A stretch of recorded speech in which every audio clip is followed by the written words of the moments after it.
2.5 or 3 hour lecture can be deadly. How do you break it up? Yeah, 2.5 hours can get pretty long. One thing I do use are breaks, so that really helps.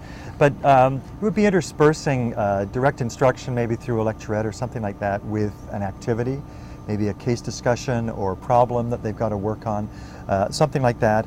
Also, activities where they have to actually get up and move around.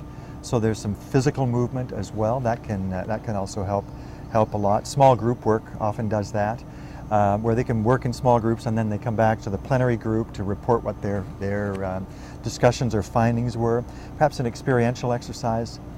Things like that, all of course that are focused on the topic and that are related to what we want to cover, but that mix it up, because it recognizes too that people learn in different ways, and so one technique might work for this person better than it would for another, or better than another technique might work for them. So mixing it up is what I generally try to do. I agree that I could have said the same thing, and I like the word lecturette, because I just feel that if I lecture at all, which I don't tend to do, it's no more than 20 minutes, and it's not really a lecture, it's just a talk about something, and I want the students as involved as possible in that. That's, to me, the key, is getting them involved, getting them excited, getting their energy going, and that could be small groups and working with case studies, or it could be their own story. It could be maybe I'll bring someone in to tell their story, and then the students can talk about that and ask questions, and again, it's just mixing it up and making the energy keep flowing, and being really aware of when the energy starts to go down, and then doing something to kind of pick it up. Oh, I struggled with this question, because I have to admit I would never give a 2.5 hour lecture.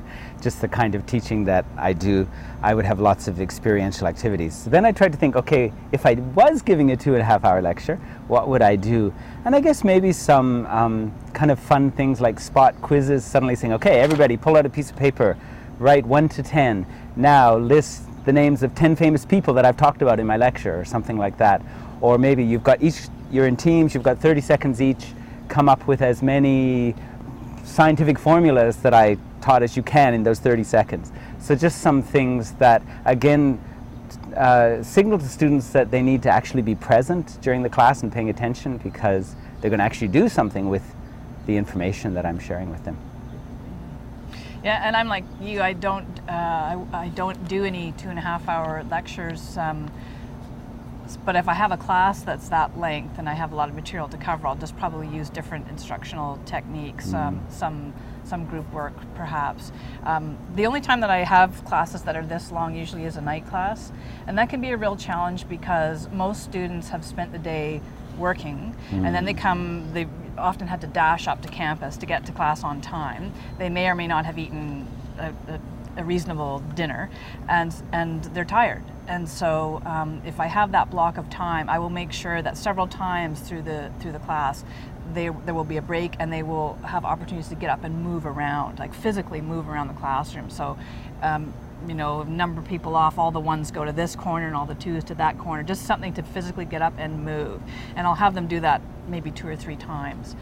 Physical movement, I think, really helps to keep them more in tune as well, so they're not just sitting in one spot like a lump for that whole time.